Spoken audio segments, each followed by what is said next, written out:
Training device orthosis for stroke hemiplegia patient.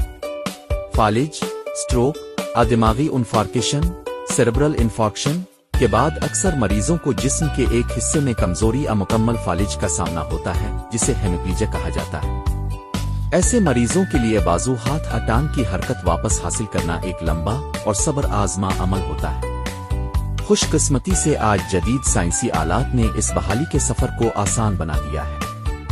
उन्हीं जदीद आलात में से एक है ट्रेनिंग डिवाइस इयरथोसिस, जो खुसूसी तौर पर फालिज और कमजोरी के शिकार मरीजों के लिए तैयार किया गया है। ये आला जिस्म के मुतासरा हिस्से पर पहना जाता है, जैसे हाथ, बाजू, पांव, और ये हल्की मोटर हरकत के जरिए पट्टों को दोबारा हरकत देना सिखाता है। इसका मकसद मरीज के मसल मेमोरी को दोबारा फाल करना है, ताकि वो रोजमर्रा के काम जैसे पकड़ना, चलना, हाथ उठाना दोबारा सीख सके।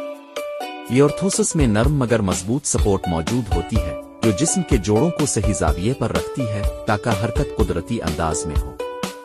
इसके अंदर लचकदार फ्रेम और एडजस्टेबल स्ट्रैप्स होते हैं, जो हर मरीज के जिस्म के मुताबिक एडजस्ट किए जा सकते हैं। ये न सिर्फ पट्टों की कमजोरी कम करता है, बल्कि जोड़ों की अकड़ाहट और दर्द में भी वाज़े कमी लाता है। ये ट्रेनिंग डिवाइस खास तौर पर रिहेबिलिटेशन सेंटर्स, फिजियोथेरेपी क्लिनिक्स और घरेलू इस्तेमाल के लिए बेहतरीन है।